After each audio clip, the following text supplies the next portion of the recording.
Welcome to the November bonus edition of the Cine-Men movie podcast. I am joined alongside this month with Ed. Hey, how's it going, folks? And we are talking about The Crow.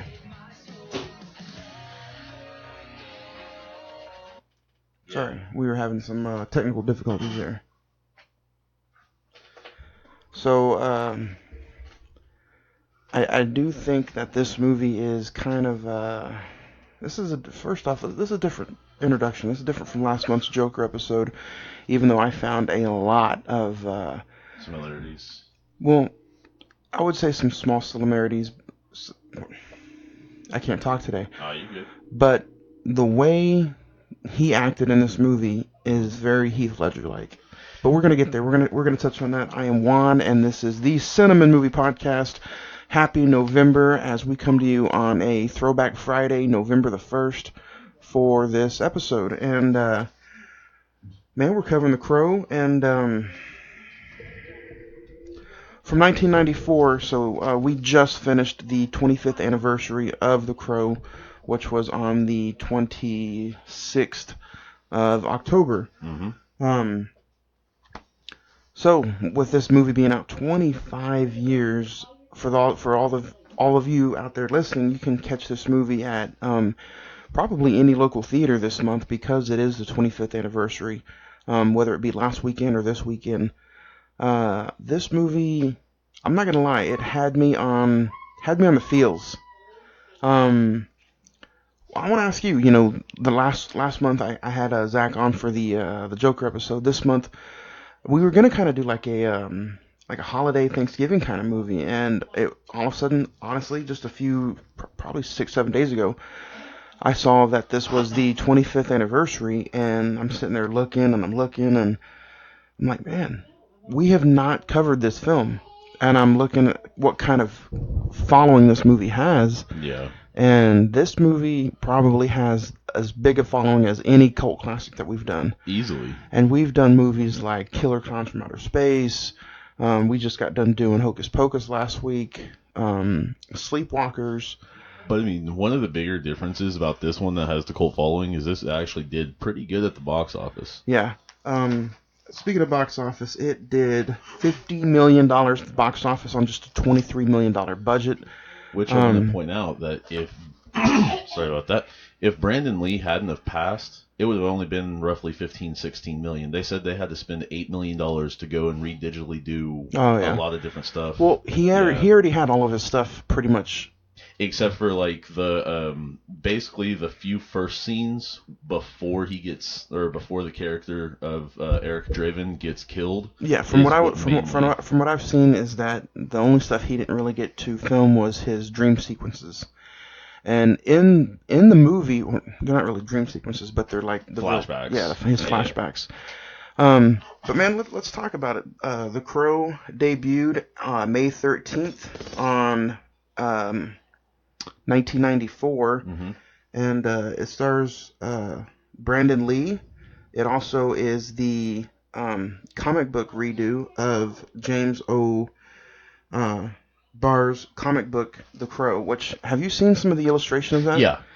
It is really, really dark, and it's also like really like in the interviews, it's really not mainstream. No, it's really not.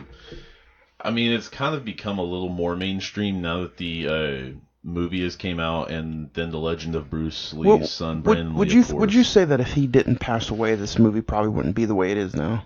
No, I would say it would be, but him passing away did have a certain effect. But they were actually on to do a trilogy, for that matter.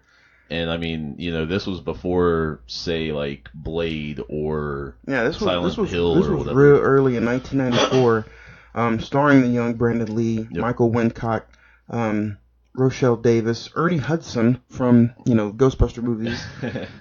Really, everybody else is kind of low, except for Michael Mancy, who was the one who actually accidentally shot Brandon Lee. Fun Boy or whatever. Fun Boy. And then Tony Todd is in it for just a little bit as Grange, who is Candyman.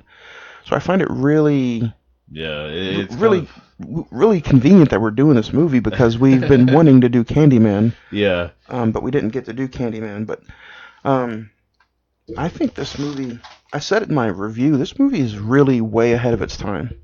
Um, the opening sequence with the comic book like open with all the buildings and the scenes, Yep. and it looks like Gotham City's burning down to the ground. At first, they wanted to go ahead and do a black and white film. That's what the director wanted to do.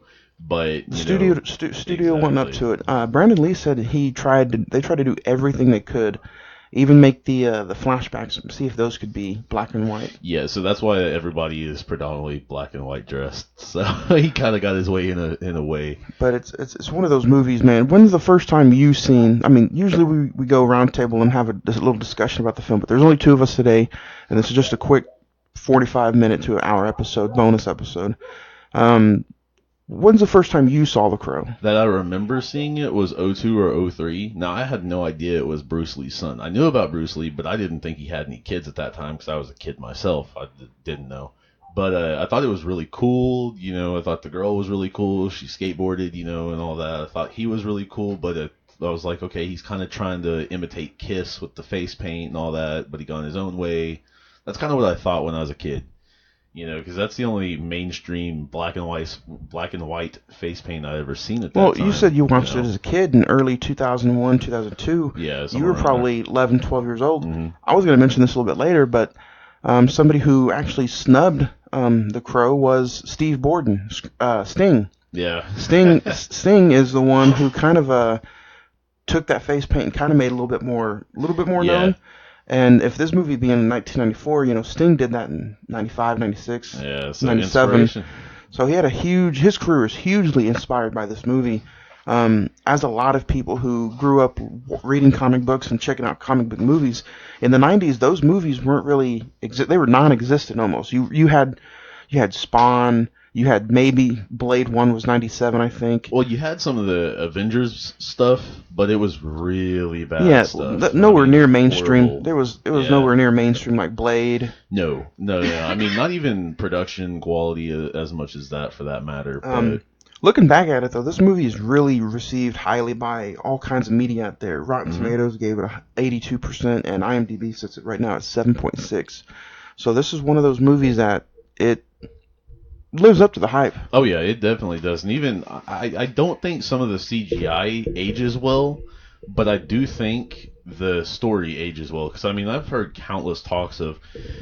I was pretty sure. I don't know exact. I think it was. What was it?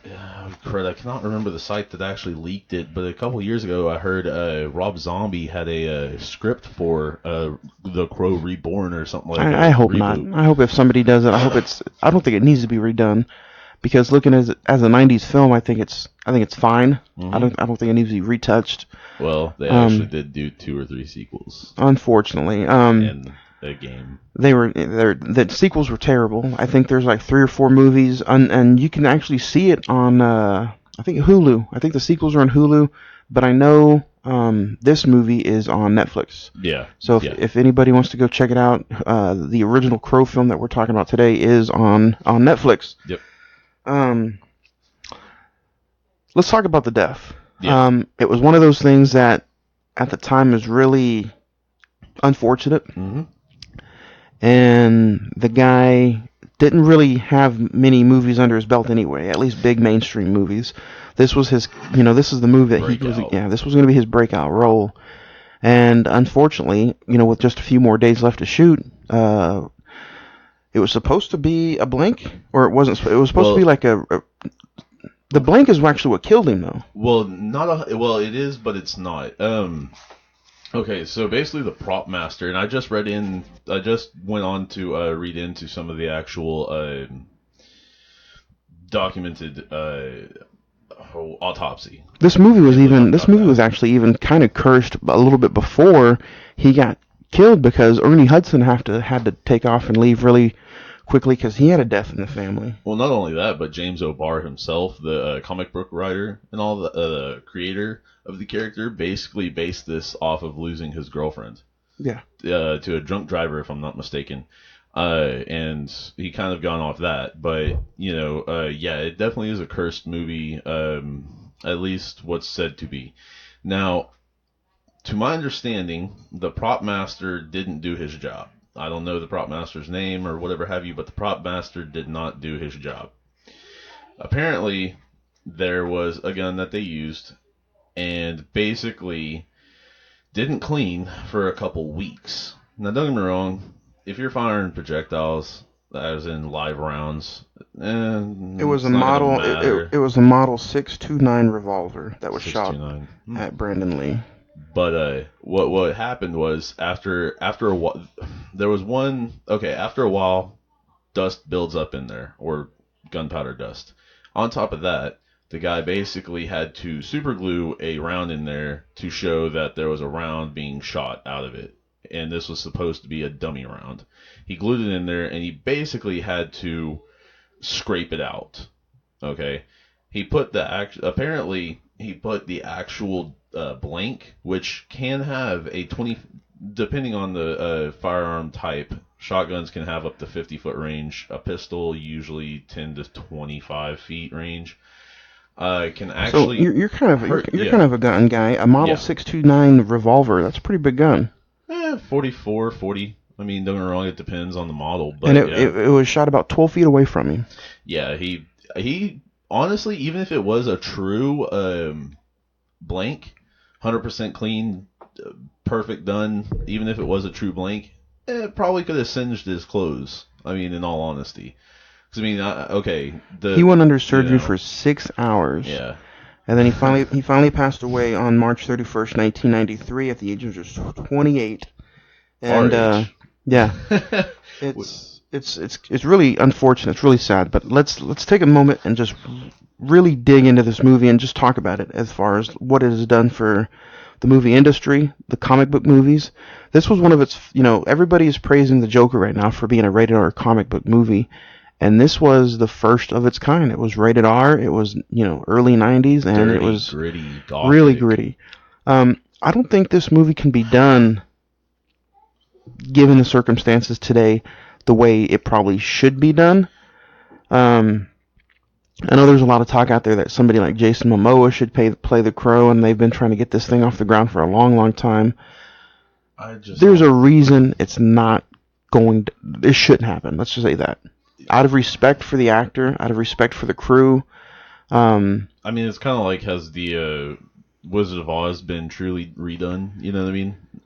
I'm not gonna. I mean, that's true. I'm not gonna put this up there here with the and Wizard there. of Oz. Well, no. But I get what you're saying. This is one of those movies that I think, you could put it in retrospect, a movie like that, and say it shouldn't be done. Right. Because, I mean, don't get me wrong, several things happened with that movie as well. But, I mean, what's creepy about this movie, and I'm saying creepy and not about the movie itself, but about the storyline of the movie and the story of Brandon Lee in real life. He was literally engaged at this time, was supposed to get married not too long after this, and all this junk. The movie was going to wrap, I think, in spring of 1993, and I think he was going to get married in September of 93. Yeah. So, I mean, on top of that, it's such a weird thing because, he came from his dad, and all that. His dad went over and lived in China for years because his dad had his own movie career and everything. Mixed martial arts. He knew Jeet Kune Do. And something also like this almost happened the same way his dad died. Well, his dad had it was basically his brain. His dad was his brain more than anything. But actually, there was a movie that Bruce Lee was in to where this kind of story. He had like a ricochet though too. Yeah. Bruce Lee got shot for real on set too, didn't he? I think he did, but I don't think it was anywhere like this, like an actual fatality or not. Well, of course it wasn't a fatality shot, but it was not a. I forget what I'm trying to say, but it wasn't a possible life-threatening shot. There you go. But no, with this, apparently, this bullet was lodged in through his abdomen and into his spine, basically. And they at first, most of the crew thought he was just acting, and then when he was like, "No, I'm hurt. I'm seriously hurt," basically started calling out like, "No, this is real. This is serious." Yeah. When Ed said that there are some sequels that are Yeah. pretty crappy, there are definitely some sequels. It was supposed to follow up with the Crow City of Angels, Hmm. and then the Crow Wicked Prayer, and then the Crow Salvation, and there's even a TV series from nine. It only lasted one season, and that was the Crow Stairway to Heaven. They look terrible. Well, okay, so what they were supposed to do was, okay, they were supposed to have a skull cowboy, basically, which is a big missing part of the film, but it's all over the comics.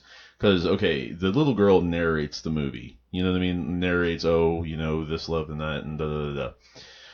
That was supposed to be a skull cowboy doing that. And the skull cowboy was supposed to be there when Eric Draven climbed out of the grave and, was freaking out. He was supposed to tell him the rules and how and what and why and what you're supposed to do and all that. And when he interfered and let's see, when he interfered and saved Darla and started squeezing the morphine out of her system, that part was supposed to take away part of his invincibility to where he wouldn't truly die, but he wouldn't heal that fast at all. And then on top of that, when he saved the girl, Sarah, basically he was supposed to be cursed to wander the earth for eternity. Do you think that And yeah, this movie in the middle of it, or actually throughout the whole thing, uh, the way this character was maybe written, I don't know about maybe the comic book, but in the movie I kept feeling some Christ-like similarities. yeah. I mean, I can see what you mean. The hair, Dark though. yeah, really, really dark. The hair, and then just throughout the movie, the joke in the movie. I don't know if you remember the joke in the movie about Christ. Not really. Yeah, I don't know. I don't know. I kind of don't want to say it over air, but there's a really dark joke about. Oh, okay. Is Fun Boy the one who says it? No, Or Brandon says it. oh, okay, Yeah. okay. But I mean, yeah, you can kind of tell they were trying to do slight similarities, being arisen from the grave and different things like that. But definitely for maybe similarities, but definitely 100% different And kind of I think stuff. it might have been the makeup, but I know throughout the movie he kept licking his lips. And almost Joker, some small similarities, but I would say that if Heath Ledger was alive today, or if there's any kind of interview out there, I would almost guarantee that some of yeah. his similarities that he used for the Joker, he would give credit to Brandon Lee in The Crow. Oh, I'm pretty sure. I mean, don't get me wrong. Like that would have been a kick-ass thing to see both of them in a movie together. The Joker, the Crow teaming up, killing disgraced druggies or arsonists or But whatever. throughout the whole movie, I just kept like getting the itch. I was like, this is Heath Ledger. This feels like something that that Yeah. the way he's acting in this movie, it feels like something he could have got away with. Well, I mean, okay, so in the movie, they actually keep going on about Devil's Night, Devil's Night, Well, actually, Devil's Night. before we get started, I'm going to go ahead and play this small clip of the anniversary Blu-ray that you guys can go out there and check it out.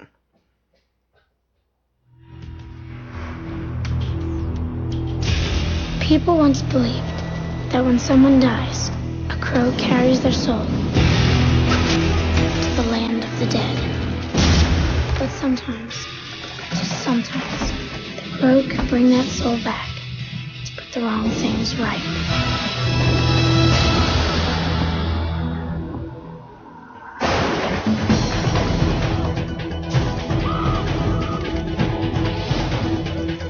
You're all going to die. Was that gasoline I smelled?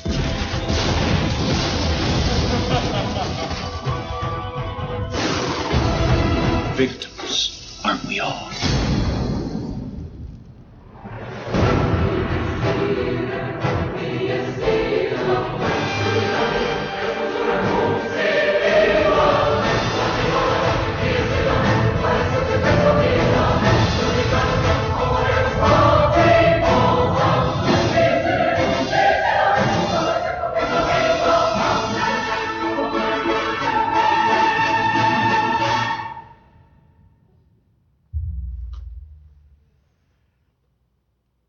So that is the anniversary trailer that you get to check out if you want to purchase the Blu-ray DVD combo pack, or you can just get the Blu-ray.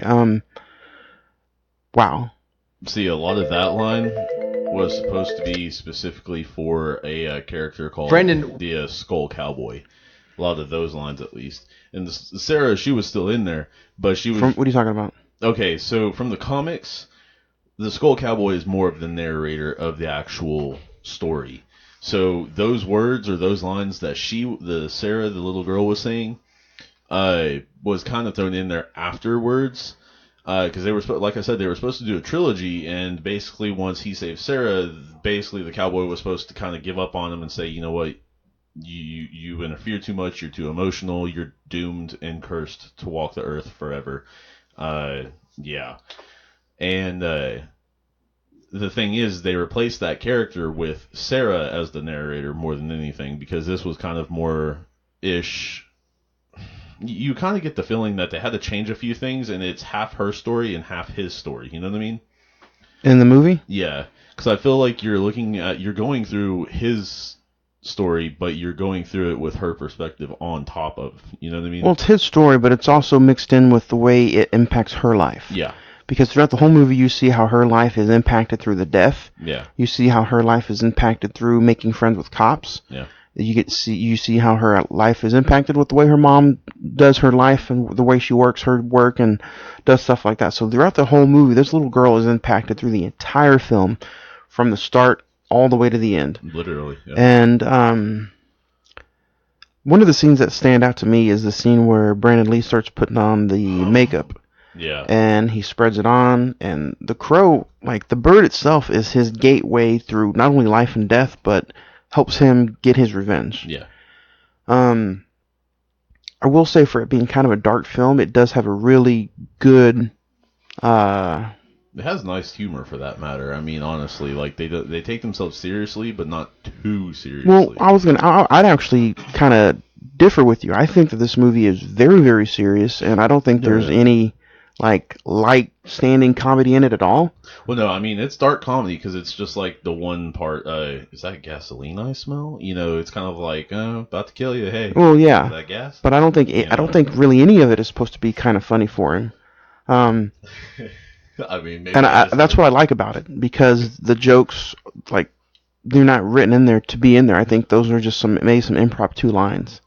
Maybe I just have too dark of a sense of humor or something, I guess. Probably, but I really doubt this movie was supposed to be any kind of hilarious. The small kinds of jokes that are in there are, I guess you would say that maybe that Ernie Hudson throws in there, being a cop, and some stuff like that, but, you know. But going back to what I was saying earlier, Devil's Night is mentioned in this thing for quite a while. Or quite a bit, I'm sorry. And it's actually kind of a Halloween movie, because it takes place on Halloween. He dies on Halloween. Well, I mean, Devil's Night is the 30th, so, you know. But the thing is Devil's Night is a real thing, specifically in Detroit, but it is a real thing. And even, you know, a rapper like Eminem has said it when released, you know, a song and an album about it. It's been going on since, like, the late 40s, early 50s, if I'm not mistaken, so quite a while. To where... you know, it was said in the movie that it's only been 10, 11 years that I've let all this go on and blah, blah, blah. When in reality, maybe but the whole ordeal has been going on for much longer. So, I mean, it's a crazy thing out there, but it is a real, or was a real thing at least. If I'm not mistaken, went in through the mid to late 90s. And 94 apparently was a pretty bad one. Yeah, and part of me wonders if that does have something to do with this movie in a way, you know? Just because it's depicting that and it's actually way too on the nose about it. But I mean, you know, maybe I could be looking in where it shouldn't be. But yeah. I will say that with this movie grossing over $50 million, that it is really like kind of would you say one of those movies that got overlooked when it first got released? Yeah, because I mean, don't get me wrong, especially because it was released around May 94. Yeah, so I mean, honestly, you know, it's kind of like in a way like Hocus Pocus, because you've got a really Halloween feel or vibe to the movie, but it's literally released 5 months early. So maybe it should have been released more September time, kind of like It 2 or It Chapter 2. Maybe it would have made more, but I mean, I know that they kind of gone on with the movie because of Brandon Lee and how hard he worked on it and how hard he tried to go about it. Because I mean, the guy was relentless apparently on set.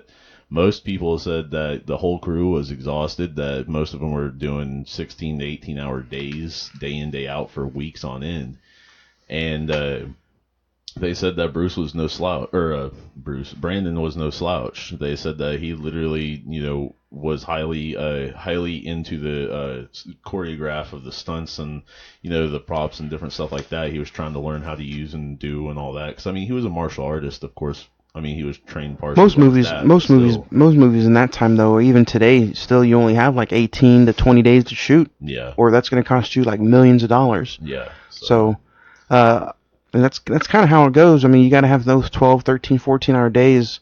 But at the end of the day, they're getting paid good. They're getting good money. Oh yeah, I mean, no wrong. Plus, I mean, with that kind of a money, you can take a couple months off and be fine, way too fine. But yeah, I mean, okay.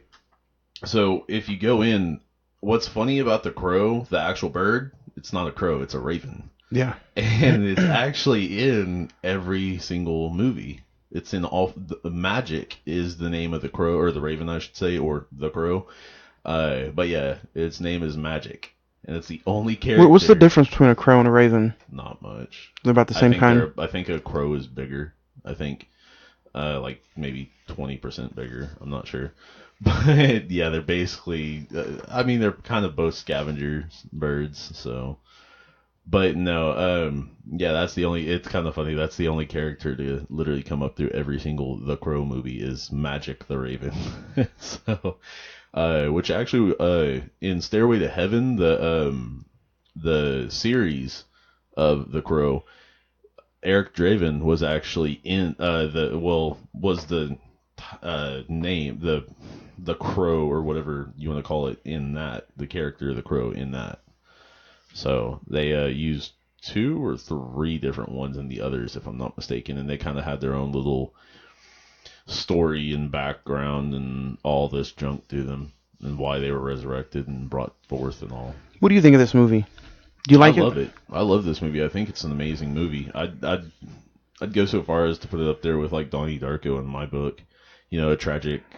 I mean, this is definitely a tragic love story, way more tragic than Donnie Darko was. But it's kind of like if you had a reset in life and you had to, I don't know, how would you phrase it? I guess seek justice for yourself because nobody else could or would, for that matter. What would you do? Yeah, kind of thing. This is almost like one of those movies, like a RoboCop. Yeah. You get a second chance, you come back, and I know I'm not comparing The Crow to RoboCop, but I do say that this is probably a movie that I just, when I watched it the other day, I was just so, again, like, awed by it. Yeah. Like, it's been a few years since I've seen it. I don't consider this one of those movies like a Halloween or a Friday the 13th where I have to see it maybe every October. Right. But after watching it again for this bonus episode, like, I think I'm going to probably watch it like maybe like a yearly thing now because I was just I was awed by it. I was completely just overwhelmed in a good way. Mm-hmm. And then I got caught into the story. The acting is good. The action sequences, the murdering scenes. I really enjoyed the first kill that he got with the knives in the alleyway. 10-10. Yeah. And then the ending, if I did have to put one negative on it, it would be how they the car ride after the Draven does the mass killing in the at the top of the club room. Oh yeah. After which was a good scene, but if I had one negative, it would be the car ride scene with. Are you talking about Thunderbird, the one he straps into the car or whatever have you? No, it would be the car scene with after he gets done killing all those guys. Mm-hmm. Top Dollar is in there with the Asian girl who is Micah, Mm-hmm. and they're driving to, they're driving away from the Crow or Draven, and they pretty much get the bright idea of, oh, the Crow is the reason he's doing this. We kill the Crow, we kill him. Yeah. That scene is just kind of they made it too obvious, like a light bulb went off in their head. Yeah. And then the actual scene where they hurt the bird is kind of just but that's nitpicking. I can kind of see where you're coming from though, because literally, I think they were trying to put like a little too much mystical awareness on you said Micah is the girl, Micah, which I'm sorry, talk about are these two from Arkansas, or well, like what the heck's going on here? Because literally the whole half sister, and that's what makes it a-okay. Not your full sister. Yeah. No, come on now, Brendan. What? Even but again, that's nitpicking. But other than that, I really think that this film should be up there. I would like to see the Criterion Collection get a hold of The Crow. I would like to see tons of more bonus features and backstory and just extra content on The Crow, because the one Blu-ray that's out now, there's probably total worth 30 minutes of special features. But I could just imagine if the Criterion got a hold of this and put something out like it. What about favorite scenes? Going through some of this movie and looking through the, whether it be the scene, the flashbacks, or whether it be the scene where he gets a hold of everybody, or the pawn shop scene. This movie is really in depth, and it's not really long either. It's about an hour 45 minutes, which I think is perfect. Something like this doesn't need to drag on for like 2:20. No, it's okay. This is what happens. It's actually an hour and 42 minutes. And this is what he's gonna do. I would have to say the pawn shop scene, the whole entire scene right there, especially, don't get me wrong, like when he's going through the rings and it just shows like the connection he has. That was pretty cool. On top of that, like, you've got to think, just the point of him up there playing the guitar on the rooftop when it's just pouring rain, and then all of a sudden he just gets up and just breaks it, and then breaks the amp and just throws it all, down. Like, yeah, he had his moments, and if you will, the sun. And now it's time to do business. Now it's time to leave the emotions behind. You've done what you've done. Here's the boss level, basically. I thought those two were pretty cool. On top of that, you can see the director has had a lot of time in the music video world. Just from those few shots, for that matter. Talking about music world, there was a couple of people actually slated to possibly play Eric Draven before Brendan Lee, and one was John Bon Jovi. Oh my God. He's done a few movies, but I mean, no, I don't think so on that one. But yeah. I do want to play some small clips of some Brendan Lee's final interviews about the movie, and you guys can find them on the special features on the Blu-ray disc. Book is an underground comic book. It's not Spider-Man or Superman. It's not something for mass consumption. And it has a very hard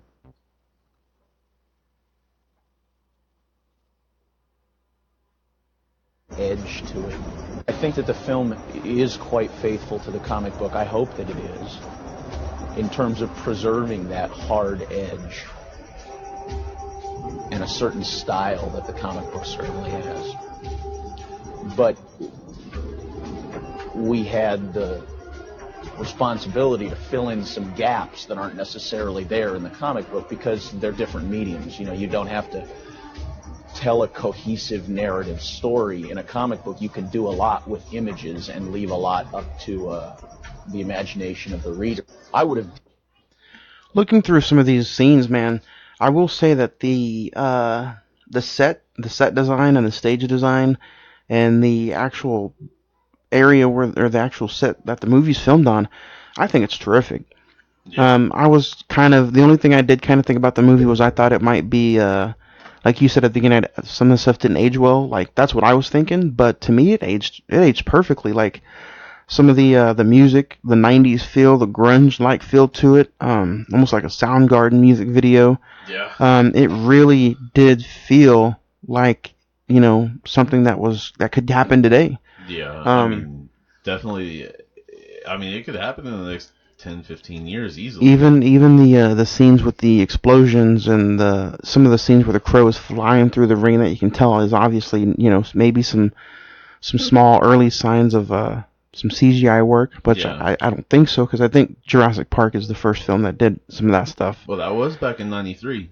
Yeah, that's true. But the budget would have been a lot bigger than $23 million. Yeah. Man, I really think for anybody out there who has not seen The Crow, if you enjoyed movies like The Joker, or if you enjoyed The Dark Knight, if you enjoy those kind of dark grittiness superhero films, anti-hero films like Spawn or something, or Blade, this movie's right up your alley. I think we should really get people out there to know about The Crow, and I think it's a kick-ass film. Yeah, definitely. I mean, honestly, okay, so going on the grunge thing, this kind of reminds me of more, like you said, like Soundgarden or Stone Temple Pilots. I mean, I know they had some work on the track or on the CD or And The Cure. whatever. Yeah, The Cure too. I was really surprised when I didn't hear a Nirvana track on it. I mean, don't get me wrong, I know sometimes Nirvana is a little more upbeat than anything in the grunge world, but I was still a little surprised. But I mean, they could. What also comes down to, again, the budget, and then you have to pay rights to play music like that in the film. So that's probably a big reason. But yeah, I feel like this could maybe be done in the next 10 to 20 years with some, like, forgive me for this, but System of a Down and My Chemical Romance and some other. You mean like a junk reboot? this. I don't think this movie needs to be touched. Well, man. no, I'm not saying that, but I'm saying I think it could be.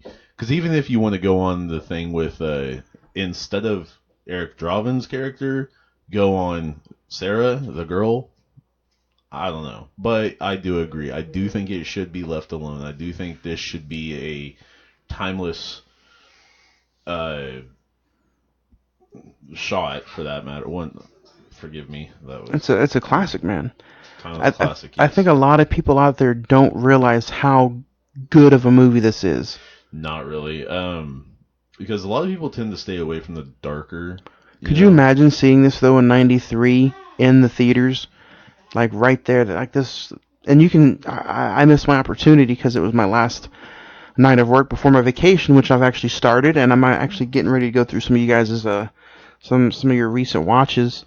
But yeah, I think that this movie is out there, and I just think it's a shame that nobody really talks a lot about it. And here we are, we approach its 25th year anniversary, and still nothing. I mean, the 26th year of his passing, actually, which is crazy for that matter.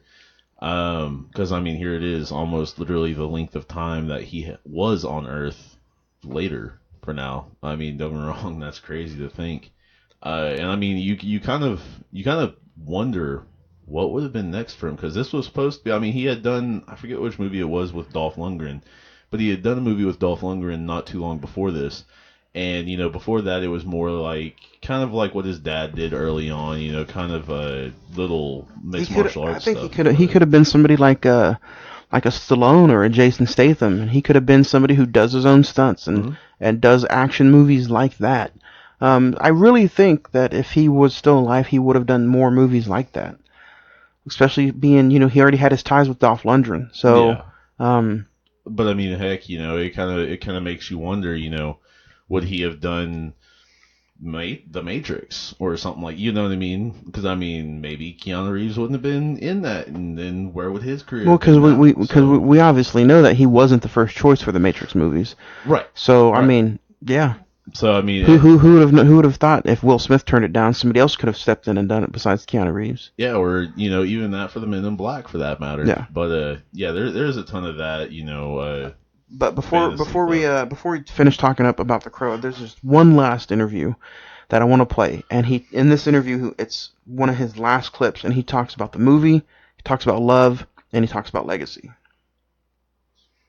Within the piece, and I feel like as long as you do not violate the rules that you have created, and once you start to give life to something like this, as long as you continue to be truthful to what you've created, then it's going to work, and you have to respect that.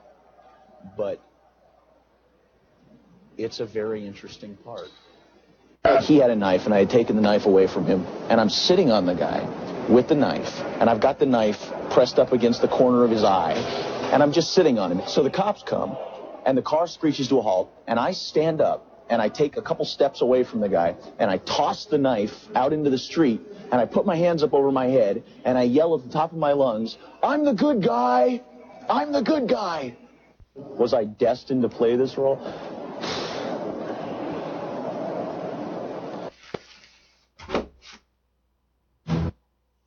Which, I mean, I don't know if I was destined to play this role, but I feel very fortunate to be doing so.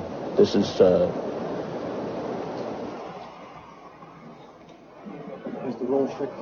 this is the best role that I've had the opportunity to get my hands on in the film.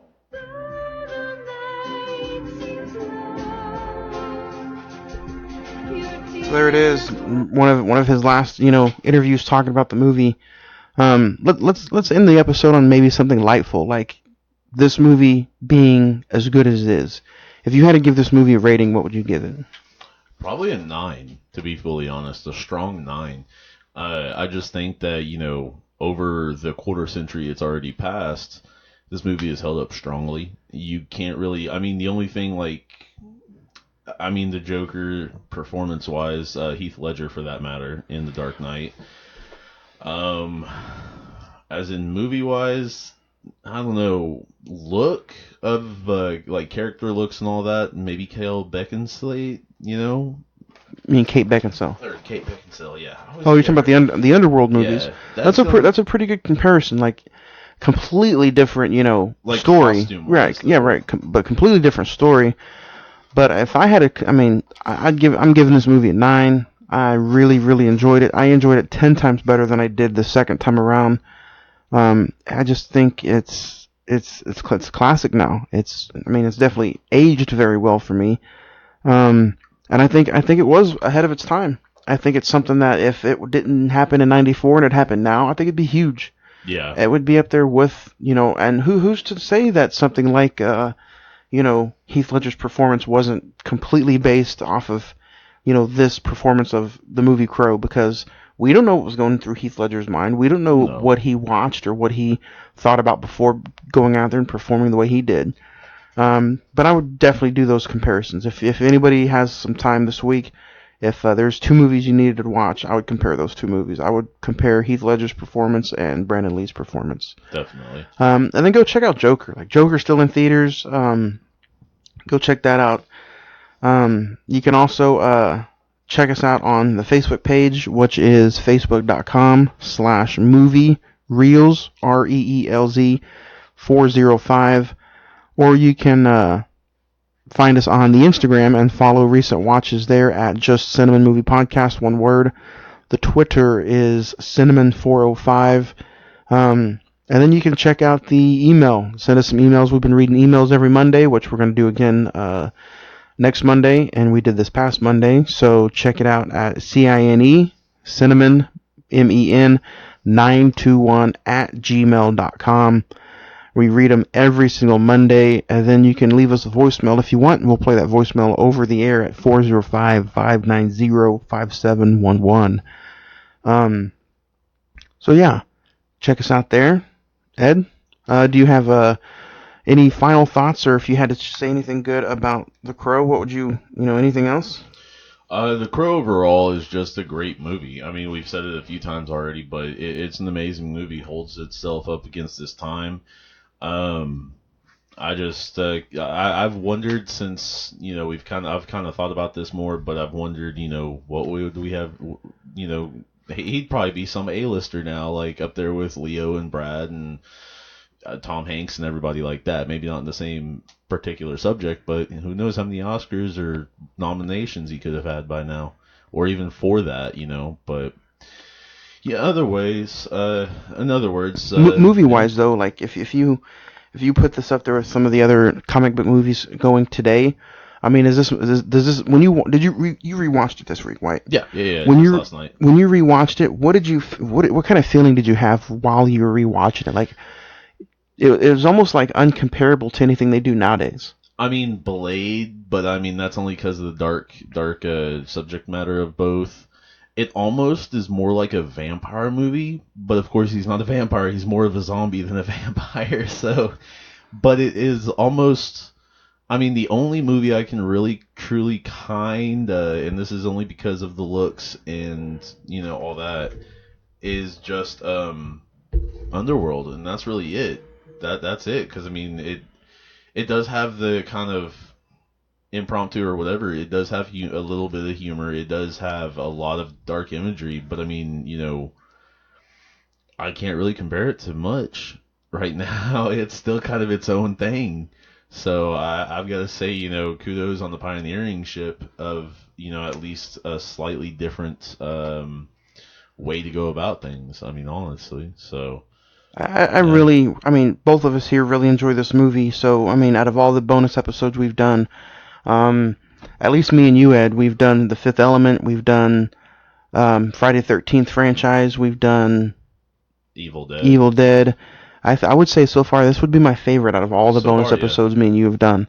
The Crow is something that I think just go out there and check it out. Halloween, was yesterday. Go check it out. This entire month of November, we're going to be pushing this Crow movie, this Crow episode. And that's usually what these bonus episodes are, man. Like, they're just small, whether it's 30 minutes or an hour. We're just talking about a movie that we think people maybe have forgotten. Underappreciated. Yeah. Definitely, because I mean, honestly, this one, $50 million now ain't nothing. Right. I mean, don't get me wrong. We were just talking about a movie that made practically $12 million, Hocus Pocus, for that matter. Technically, because it lost a lot of money. But we're saying it lost a lot of money. So I mean, this one basically made just under double what it done for. But now this one, I mean, honestly, I can imagine making 300, 400, 500 million. In nowadays and times, or even back 10 years ago, easily. I would like to see how much. I might do my research tonight and talk about it on Monday's episode. I would like to see how much this movie made this past week for its 25th anniversary. But again, this is really a great movie, guys. Yeah. The music, the feel, the acting is not bad. The action scenes, the killing scenes, the flashback scenes are amazing. Especially for the time. Yeah, and you really feel the sadness, and knowing what we know now about his death in the movie, it was kind of hard to go through. Knowing that his death in the real life was almost like the way he died in the movie, except being he didn't get thrown out of a window. But I mean, that's the thing of that. It kind of makes me wonder what he was drawing off of to kind of get emotional in those scenes.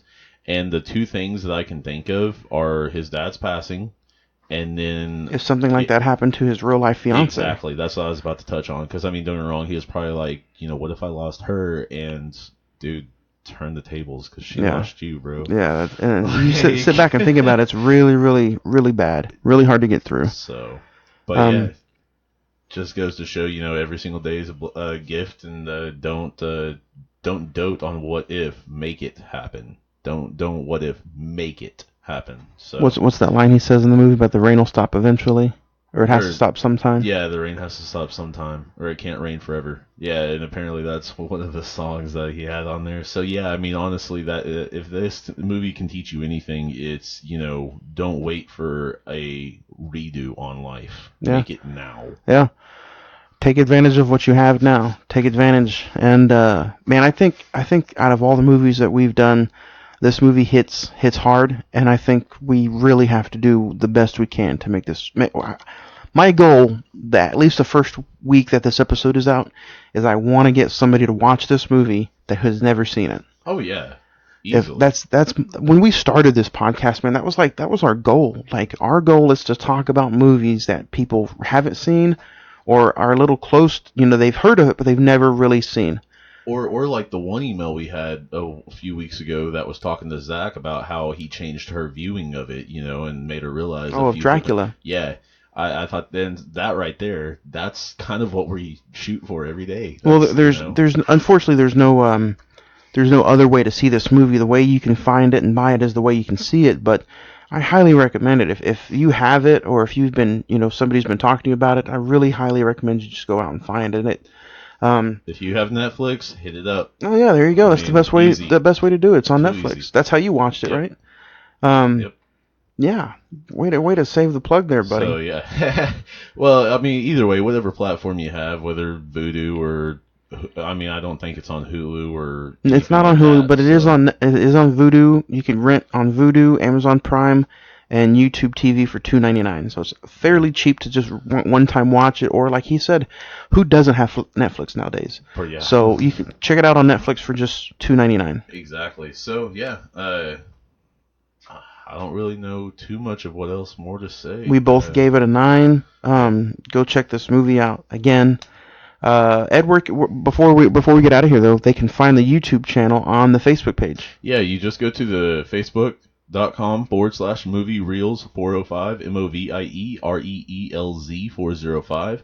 Go ahead and hit that learn more button, and with the learn more button, that will take you straight to that YouTube channel. Just go ahead and hit subscribe, comment, like, whatever have you, and hit that notification bell to get us every single week Which that we drop an episode. we did get a message on YouTube. Somebody had said that they listen to us every week on YouTube, and they enjoyed the 7 episode, and they were they were excited that we had mentioned our top 5 psychological thrillers on the 7 episode. So go check us out. We're on YouTube. If you don't have Spotify, we're on Spotify. We're averaging about 300 downloads a week, between 500 and 600 listeners a week. So check us out on YouTube, Spotify, Podbean, and Anchor as well. So there's almost any platform you can think of out there that is obtainable. We're out there, and you can get a nice cold beverage of Rockstar. They didn't sponsor us this week, but because it's a bonus episode. Yeah. But every Monday we're sponsored by Rockstar, so go grab you a can and stay up and watch some movies with us. Oh yeah, definitely. I mean, hey, we always kind of do this more at night than anything. Anyways. Yeah. I'm really excited. Go out, check this movie out.